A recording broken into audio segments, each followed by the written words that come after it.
پوری دنیا میں ایک منٹ بھی ایسا نہیں ہے جب اذان نہ ہو رہی ہو. پوری دنیا میں ٹائم ڈیفرنس ایسا ہے کہ یہ اذان کے اوقات اگر آپ دیکھیں گے تو فجر کا وقت انڈونیشیا سے شروع ہوا، اس کے بعد 1 گھنٹے کے بعد دوسرے ملک میں، اس کے بعد تیسرے ملک میں، پھر چوتھے ملک میں، یہ گھومتے گھومتے اذان جو ہے 24 گھنٹے پوری دنیا میں کہیں نہ کہیں اذان ہو ہی رہی. اللہ نے نظام ہی پوری کائنات کا ایسا بنایا ہے کہ فجر ہمارے یہاں ہے تو کسی کے یہاں ظہر ہے. ابھی آج ہمارے یہاں فجر ہے. ابھی باہر ملک میں UK سے ہمارے ساتھی کہہ رہے تھے کہ ابھی ہم تراویح پڑھ کر کے بیٹھے ہیں. ان کے ہاں تراویح ہو رہی ہے، کسی کے ہاں ابھی افطار ہو رہی ہے، لیکن اذان کی آواز گونج رہی ہے ہر جگہ. ابھی میرے عزیزو، یہ اذان کی ابتدا پہلی ہجری میں ہوئی. اس کے بعد اور ایک اہم چیز جو پہلی ہجری میں ہوئی، نمازیں. میں آپ کو بتاؤں، شاید آپ کے علم میں ہو یا نہ ہو، یہ جو ہم 5 وقت کی نمازیں پڑھتے ہیں یہ سب 2 رکعت فرض تھی. فجر کی 2 رکعت، ظہر کی 2 رکعت، عصر کی 2 رکعت، مغرب کی 3 ہی تھی، عشاء کی بھی 2 رکعت فرض تھی. 2 رکعت ہی فرض تھی پہلے ابتدائے اسلام میں. ہجرت کے پہلے سال نمازوں میں اضافہ ہو گیا تو ظہر، عصر اور عشاء میں 2 کی بجائے 4 کر دیا گیا. اب یہ فرض نمازیں صبح قیامت تک 4 ہی رہیں گی، لیکن جو اصل فرض تھی 2 اس کو سفر میں رکھ دیا گیا کہ جب بندہ سفر کرے گا تو وہ 2 پہ عمل کرے گا، اور جب گھر پر رہے گا تو یہی شریعت میں جو 4 ہے وہ 4 پر ہی عمل کرے گا. تو نمازوں کی رکعتوں کا اضافہ یہ بھی پہلی ہجری میں ہوا. یہ اہم واقعات میں آپ کو بتا رہا ہوں. اور اس کے بعد پھر یہ پہلی ہجری میں جو اور اہم واقعات پیش آئے تھے، ایک بڑا واقعہ یعنی نبی پاک صلی اللہ تعالیٰ علیہ وسلم کی ہجرت کے بعد منافقین کی طرف سے چھوڑا ہوا شوشہ تھا. کیا ہوا؟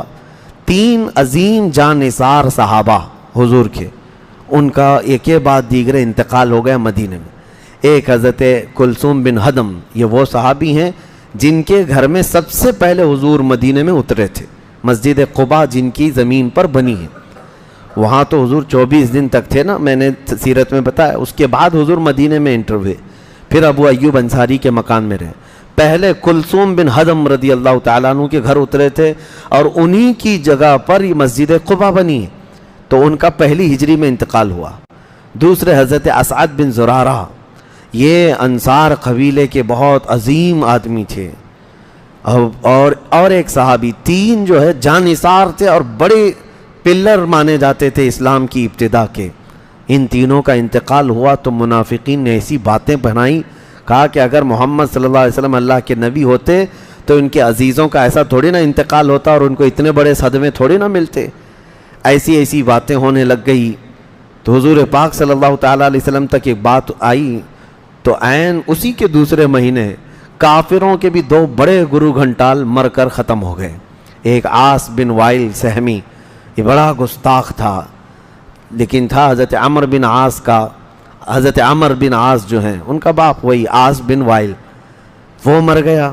دوسرا جو بہت بڑا شریر آدمی تھا، جس کی مذمت میں قرآن میں 10 برائیاں آئی ہیں، جس کی ولید بن مغیرہ.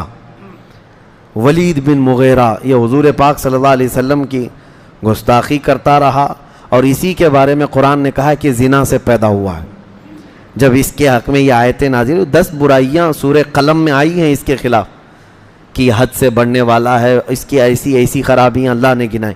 اس نے 9 خرابیاں تو محسوس کر لیا کہ ہیں میرے اندر، لیکن قرآن نے کہا نا کہ زنا سے پیدا ہوا، تو وہ اپنی ماں کو جا کر کے گرا دیا اور سینے پر چڑھ کر بیٹھ گیا. کہاں بتا میں کس کا بیٹا ہوں.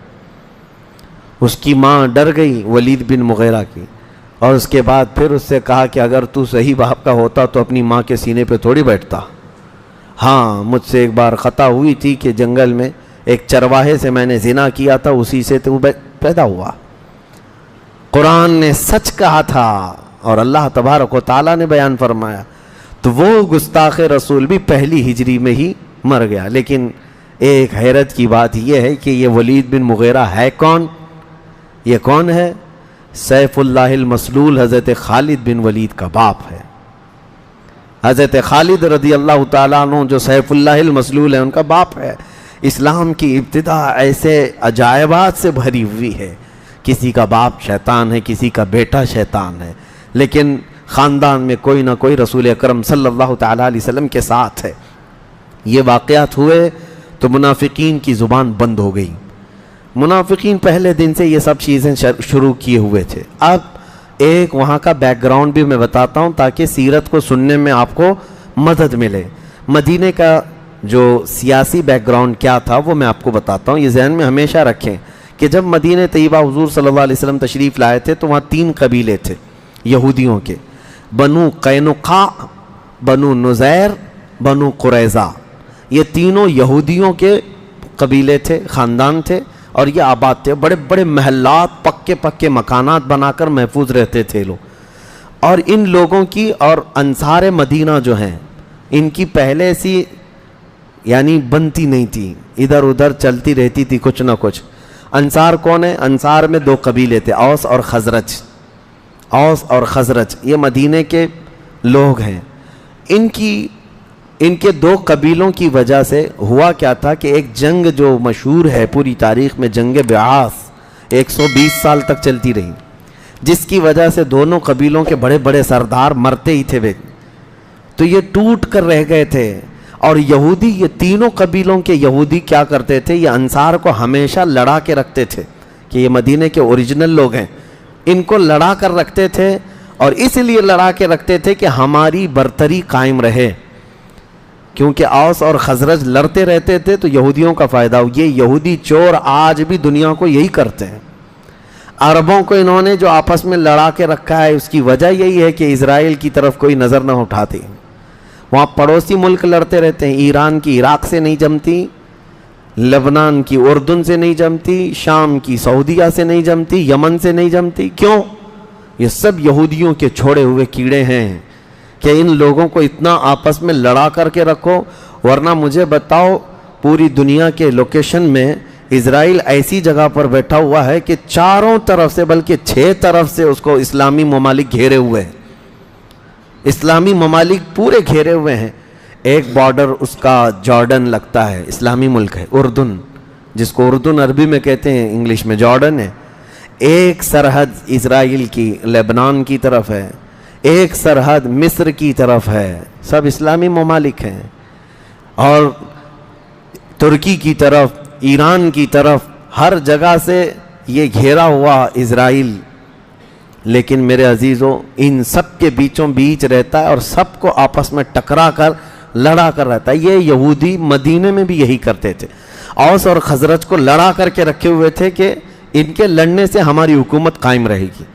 لیکن جب نبی پاک صلی اللہ علیہ وسلم مدینے میں تشریف لائے تو ظاہر سی بات ہے اوس اور خزرج کی جو لڑائی تھی ہمیشہ کے لیے ختم فرمائی میرے آقا نے.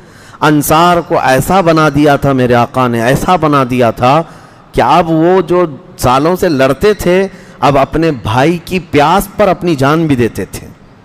یعنی آپس میں انصار میں اللہ کے رسول نے ایسی محبت ڈال دی تھی. اب یہودیوں کا کیا ہوتا؟ زیادہ سے زیادہ یہی کرتے، دسیسہ کاری کرتے، منصوبہ بندی کرتے، کہیں نہ کہیں سازشیں کرتے رہتے. لیکن جب مدینہ آئے تو سب سے پہلے نبی پاک صلی اللہ علیہ وسلم نے امن کا ایگریمنٹ بنایا. یہ تاریخی معاہدہ ہے. اس کو کچھ لوگ غلط انداز میں پیش کرتے ہیں. میں اس کی آپ کو سامنے صحیح اس کا چہرہ بتاتا ہوں کہ کیا تھا یہ ایگریمنٹ. مدینہ میں جب آئے حضور صلی اللہ علیہ وسلم نے ارشاد فرمایا کہ ہم ساتھ رہ رہے ہیں مدینہ میں، مدینہ کی حفاظت کریں گے. تمہارے 3 قبیلے ہیں یہودیوں کے، اب یہاں مسلمان آباد ہیں، آپس میں شیر و شکر ہو کر رہنا ہے، مل کر رہنا ہے. تو ہم سب ایگریمنٹ سائن کرتے ہیں، پیس ایگریمنٹ اس کو کہتے ہیں، امن معاہدہ. اس میں کیا لکھا ہوا تھا؟ اس میں 6 شرطیں تھیں. اس میں پہلی چیز یہ تھی کہ پہلے زمانے سے جو دیت اور فدیہ چلا آ رہا ہے، یعنی کسی کو مارا جائے، کسی ایک آدمی کا قتل ہوگا تو بدلے میں قصاص لیا جائے گا، دوسرا آدمی قتل ہوگا، یا تو پھر پیسہ جتنا دینا ہے گھر والے مقتول کے راضی ہوں گے تو وہ دیت اس کو کہتے ہیں. یہ بھی قانون چلتا رہے گا. فدیہ، جنگوں میں جو قیدی ہو کر کے آئے ہیں تو اس کو فدیہ دے کر کے آزاد ہونا ہے. یہ فدیہ اور دیت یہ قانون چلتا رہے گا فرسٹ نمبر پر. دوسرے نمبر پر یہ کہ یہودیوں کو مذہبی آزادی حاصل رہے گی کہ وہ اپنے مذہب پر عمل کرتے رہیں گے اور ان کے مذہبی معاملات میں کوئی دخل اندازی نہیں کی جائے گی۔ نبی پاک صلی اللہ علیہ وسلم کے پھر یہ پیس ایگریمنٹ کے اندر یہ بھی چیز تھی کہ جب کبھی مدینے پر کوئی بھی حملہ آور ہوگا تو وہ لوگ بھی اور ہم لوگ بھی مل کر کے مدینے کا ڈیفنس کریں گے، لڑیں گے۔ کوئی بھی دشمن آئے گا مدینے کے اوپر تو ساتھ میں مل کر کے لڑیں گے۔ پھر یہ بھی تھا اس ایگریمنٹ کے اندر کہ اگر ہم میں سے کوئی بھی کسی سے صلح کرے گا تو دونوں ساتھ میں صلح کریں گے، لیکن مذہبی جنگیں جو ہے وہ اس سے الگ رہیں گی۔ یہ تمام شرائط کے ساتھ پیس ایگریمنٹ ہو گیا، لیکن یہودی ایسی دغاباز قوم ہے، یہ کبھی بھی پیس ایگریمنٹ کو زیادہ دیر تک نہیں رکھ سکتے۔ اس کی کھلی مثال دیکھنا ہو، آج آپ سرچ کر کے دیکھ لینا، میری بات نہیں، دنیا کے کوئی غیر جانبدار جو اینالائز کرتے ہوں یا پھر جو سیاسی شعور رکھتے ہوں ان سے بھی پوچھ لینا، سب سے زیادہ یو این اے کے قوانین، ان کے لا کی دھجیاں کوئی اڑاتا ہے، وائلیشن کوئی کرتا ہے تو صرف اسرائیل ہے۔ اسرائیل میں یو این اے کا کچھ نہیں چلتا، کچھ نہیں چلتا۔ پورے دنیا کے ممالک پر یہ دھونس جماتے ہیں، پابندیاں لگاتے ہیں، لیکن اسرائیل کے ساتھ کچھ نہیں کر سکتے۔ اسرائیل پر کتنی مرتبہ یو این اے نے پابندیاں لگائی کہ فلسطین میں نئی بستیاں نہیں بناؤ گے، مسجد اقصیٰ کا جو انتظامی معاملہ ہے وہ یو این اے کے اعتبار سے بہت پہلے ہی یہ ڈکلیئر ہو چکا تھا کہ یہودی اس کے اندر اپنی عبادت کے طور پر نہیں جائیں گے، بہت ساری چیزیں، ہر چیز کا وائلیشن ہوتا رہا۔ فلسطین کو پورا کھا گئے سوائے غزہ